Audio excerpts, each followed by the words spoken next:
Hey everyone, Blue Goblin here for with a very special video, and I'm pretty much willing to bet my buddy Brandon Hex is going to be enjoying this.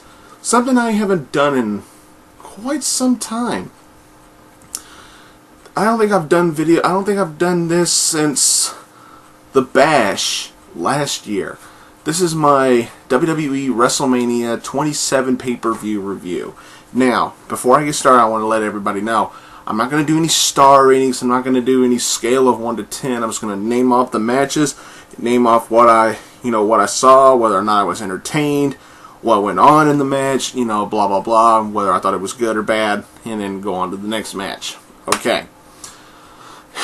And another thing I want to say before I get started with the review, I am really disappointed in WWE for putting Sheamus versus Daniel Bryan for the United States Championship on the pre-show, as a dark match. That was stupid. That was really stupid. That was one of the matches I was looking forward to the most. I was really amped up to see how well these two could work together on a pay-per-view quality level. And unfortunately, we were screwed out of that. We were royally screwed out. At least I felt like I was screwed out of it. Whatever. But anyway, let's get to the pay-per-view itself. As I'm speaking right now, the Hall of Fame induction ceremony is on. I'll catch a replay of it. I'm going to wait until Raw. But first thing that happened at WrestleMania, you had The Rock come out and do 20-30 minute promo. It wasn't necessary. Now, don't get me wrong, I love The Rock. The Rock is awesome. He was awesome back in the Attitude Era. He's awesome now, and he's really good on the mic. He is one of the best talkers in the business's history. But the opening promo he did, it was not necessary. This was a slow start to WrestleMania. It took him. I agree with the ICO on this one. It took him about a half an hour to pump the crowd up. Are you serious? No. This promo was not needed. It was not needed. And it's just, it was an okay promo, but the whole WrestleMania, and the yabba dabba, those two chants, those two parts of the promo, I could have lived without. I think back on it now, it was really goofy. Alright, the first match was surprisingly for the World Heavyweight Championship. It was Edge versus Alberto Del Rio. Alberto Del Rio had Brodus Clay in his corner. Edge had Christian in his corner. I was really surprised this was the first match on the card. But yeah, I was like, whatever. I was hoping it was going to be a good match, and it was. It was really good. Good back and forth action between the two.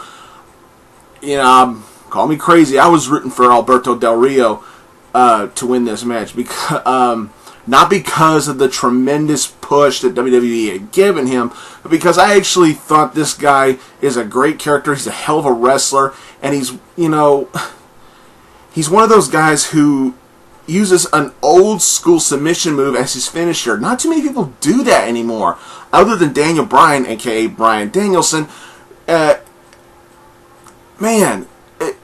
He uses an old school cross armbar as his finishing move, and I think that's so impressive. And there were plenty of times where I was sure he was going to win the championship. When he had him in the armbar, I was sure Edge was going to tap out, but there was a lot of false finishes, a lot of interference from both Brodus Clay and from Christian.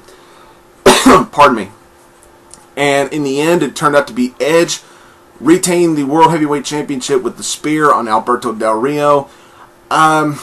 Is this the end of Alberto Del Rio's career? No. Yes, WWE pushed him way too hard, way too fast, rammed him down our throats like other reviewers have said. But in all honesty, I don't think this is the end of Alberto Del Rio. Yes, he may not ever get a push like this again, but I do see more world title matches for him in the future. He'll probably have one at the next pay-per-view. But as far as that quick of a push, I don't see another push like that coming for him. But all in all, it was a good match. Really good match. I thoroughly enjoyed it. I was entertained. And I'm fine with Edge retaining. Although I wanted Del Rio to win, I'm okay with Edge winning. The next matchup was another match I was looking forward to. It was the Phantom of the Opera versus Captain America. And this match, from beginning to end, was very entertaining, very enjoyable. I love how they kept on playing off Cody Rhodes, being disfigured when you can clearly see it's the whole face protector thing. It would make more sense for his character if that thing wasn't clear. It would make more sense if it was like colored or, like look more like a actual mask than just a clear piece of plastic on his face. That's the only part I don't like about this gimmick. Cody Rhodes is a great competitor. I see big things for him. I could see an Intercontinental title run for him.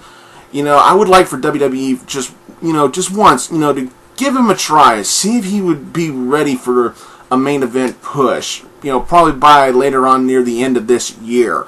But this match was really good back and forth action. Rey Mysterio did some nice stuff as he's always done in the past.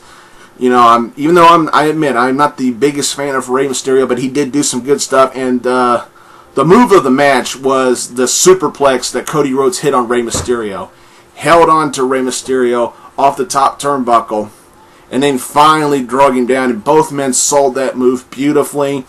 Cody Rhodes ends up winning when he hits Rey Mysterio with his own knee guard that he had taken off earlier in the match, and then he drug him into the ring and hit the crossroads for the 1-2-3.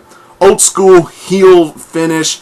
Did it by himself. Yes, he may have did it under shady tactics, but at least he did it on his own without any interference.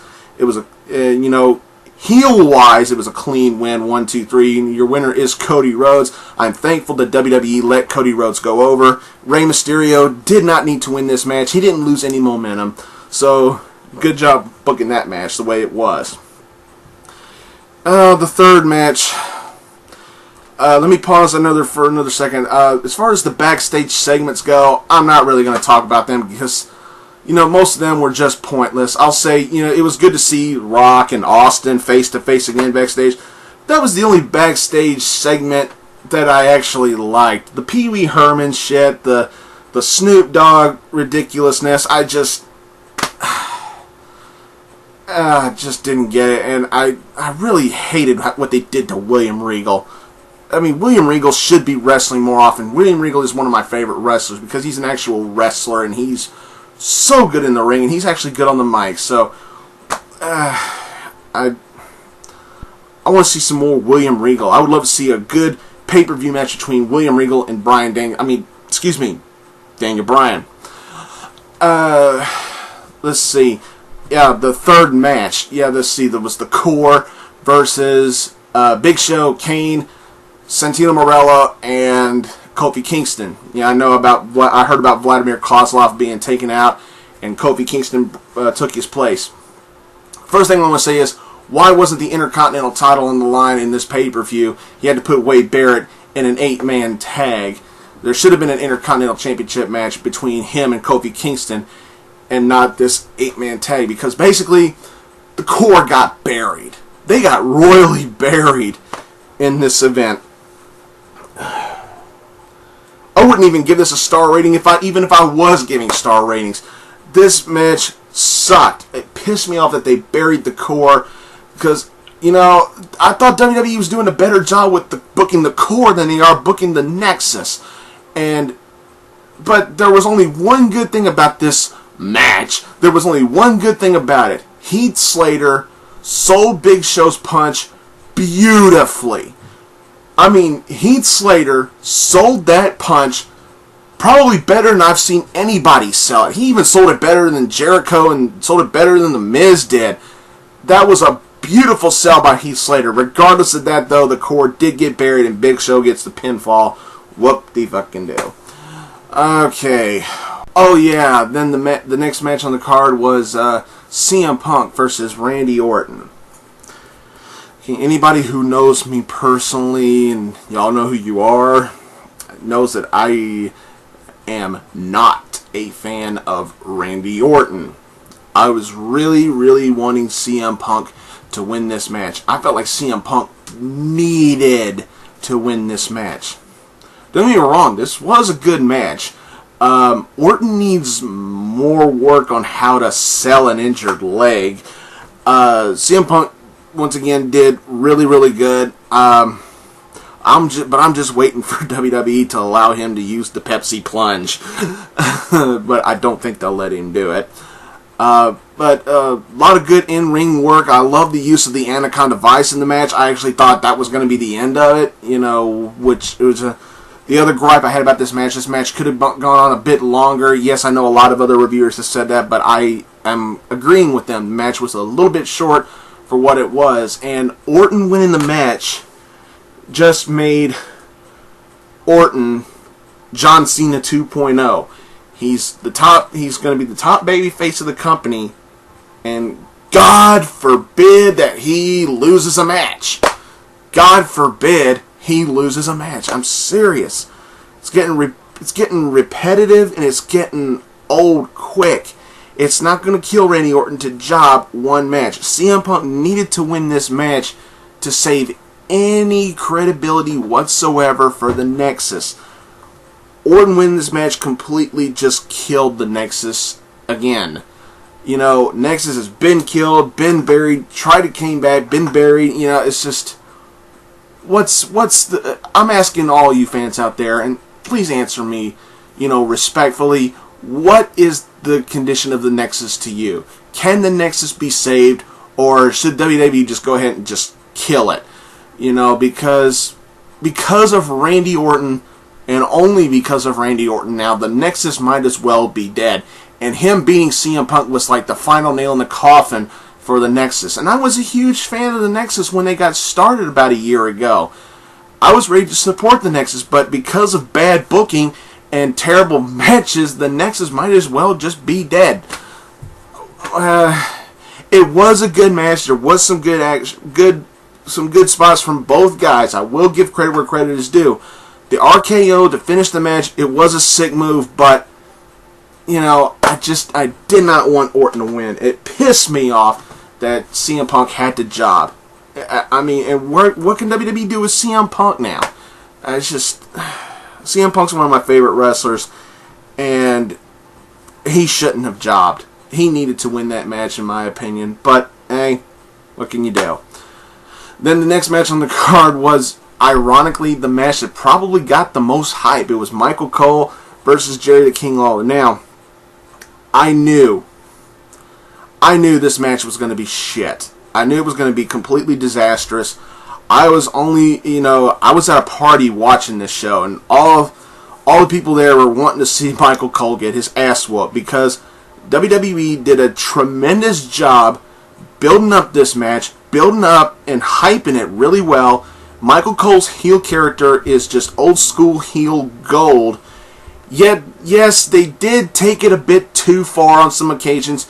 I know I know it was probably Lawler's idea to use the late mother and, family member concept and everything. But I personally feel like that's going a smidge too far when you're bringing in late family members, especially so close to them unfortunately passing away. I thought that was a little bit overboard, and but the rest of it was just sometimes hilarious, with Michael Cole trying to pick a fight with some of the divas. He's a big tough guy, whoop-de-doo. I knew the match was going to be god awful. It was good to see, retribution for Jerry Lawler. I'm not hardly a Jerry Lawler fan at all. But it was good to see, JR and Booker T come out there for commentary, and, Lawler gets some retribution from Michael Cole. The one thing that didn't happen to Michael Cole was he didn't get a stunner. I wanted Austin to give him a stunner so bad. So Michael Cole gets an ass whooping. He taps like a little bitch, and then the anonymous general manager, rings his little chime and says Michael Cole gets the win through a reverse decision. Whoop-de-doo. That obviously means that this story angle is going to continue when it shouldn't. But it was a god awful match. Not even worth a star rating. So yeah, it was just entertaining. It was supposedly the comedy match of the night, you know. But, what more can I say? All right, then the next match was Triple H versus The Undertaker. After about 40 minutes of introductions for both Triple H and The Undertaker, we finally get started with the match. I'm like, wow, their intros were so long and they seemed to have dragged out. I nearly fell asleep during The Undertaker's entrance. That's what, and it's like that's what some of my friends at the party were saying. That's like, wow, what a long entrance for The Undertaker. And then the match finally got started. This match actually ended up being a little bit better than I thought it was going to be. Some good spots, good spots with Michael Cole's little bat cave or whatever he calls it, the coal mine, whatever. And a good spot with the Spanish announce table. I knew when they introduced the Spanish announce table at the beginning of the show, I knew somebody was going to go through it, but my prediction was wrong. I predicted Triple H get put through it, but it was The Undertaker that got put through it. Oh well, I was wrong. Yeah, the first half of this match was really good. The second half was pretty good, although I have to say my only real complaint about this match was that it was given a little too much time. But it was, in all honesty, it was the match of the night. Really good spots, some good chair shots from Triple H. I mean, there were, it's like everybody says, we all knew the streak's going to stay in tag. We all know The Undertaker's going to win. But in my opinion, there were a couple of times where I was actually starting to second guess myself as to whether or not Triple H would actually end the streak. There were a couple of times I was like, oh my god, is he actually going to break the fucking streak? Yeah, but Undertaker wins with the Hell's Gate chokehold, and and Undertaker is so beat up and so tired he can't even hardly move, and he had to get carried out. I don't know if he really, and the production team and the bookers did a tremendous job on how they booked the end of this segment where he can't get up, and I don't know if that was real or not. I would believe it if he really was so weak and so banged up that he had to get carried out, or if he was really selling the beatdown that Triple H gave him in this match, because The Undertaker took a hell of a beating in this match. But kudos to WWE for how they booked the finish of this match. Undertaker wins, keeps the streak, but he's barely even able to breathe, and he has to literally get carried out of the arena. Good segment, good booking. I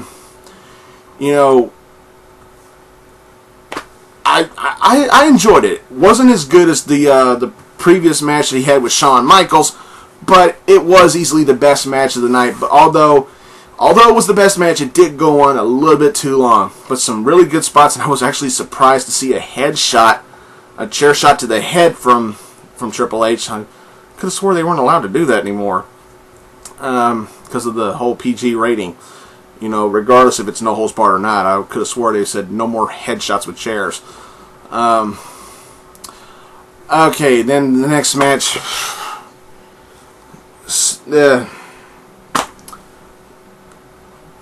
Snooki, John Morrison, and Trish versus Lady Cool and Dolph Ziggler. Snooki got the pin. There you go.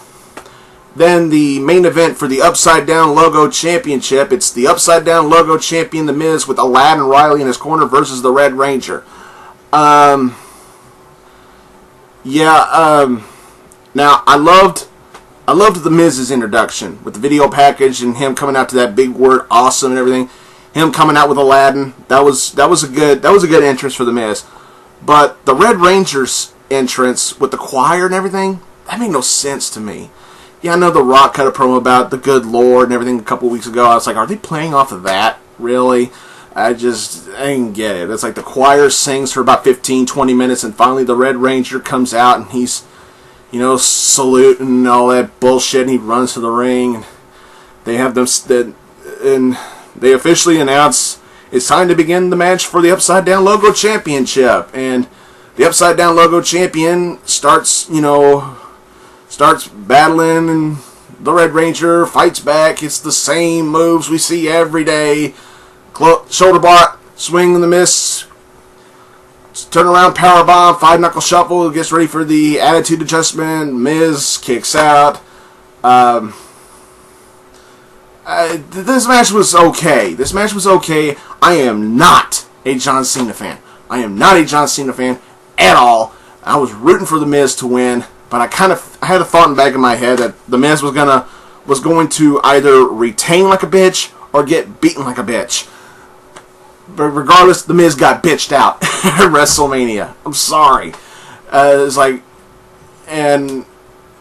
when they did the whole double countout thing, where the match was declared a draw and the Miz retains the Upside Down Logo Championship. I knew the second they said that, I knew The Rock was going to come out there and restart the match. It was too predictable, way too predictable. I knew The Rock was going to come out there. I did not expect him to break the laptop, but he did go out there and restart the match, and almost immediately he rock bottoms the Red Ranger, and the Miz gets the pin that way, and he retains the championship. And then The Rock smacks him around and gives him the people's elbow, and The Rock is the one standing tall at the end of this program when he's not even wrestling anymore. In my opinion, the champion, whoever wins the championship in the main event at WrestleMania, should be the one standing tall, and it should have been The Miz. I am glad The Miz retained the championship because I just can't see Cena with the championship anymore. I can't. WWE royally fucked up by bringing back Alex Riley. They really did. And putting him back with The Miz, because now The Miz is a bitch again. They need to drop Alex Riley. Dropping him was the best thing they ever did for The Miz as the champion. He got those 4 awesome weeks of beatdowns on Cena, and that built him up so beautifully, and then they brought him back. And now The Miz is a bitch champion again. I don't like it. Get rid of Aladdin Riley. The match was good, just not pay-per-view quality good. But, what have you. And that closes the show. This WrestleMania, it was a good show, and I was thoroughly entertained. There were a lot of great matches, a lot of good spots. Some good decisions were made, and some very bad decisions were made. The worst decision was to put Sheamus and Daniel Bryan on the pre-show as a dark match. That was the worst decision of this year's WrestleMania. Yeah, the show was good, but it did not nearly live up to any of the hype that this show got. The show was overhyped, and sadly, it's not going to be one of the more memorable WrestleManias. It was a good show, just wasn't good enough. If I had to rate this pay-per-view on a 1 to 10 scale, I'd give it maybe a 7, maybe a 7.5. Torn between either a 7 or a 7.5. It was better than average, but not nearly perfect. Alright, thanks for listening to this review. I don't do reviews like this very often. I'm hoping you enjoyed it, and thanks for watching, everybody. Comic book reviews coming on later on this week. So until next time, everyone, I'll see you later.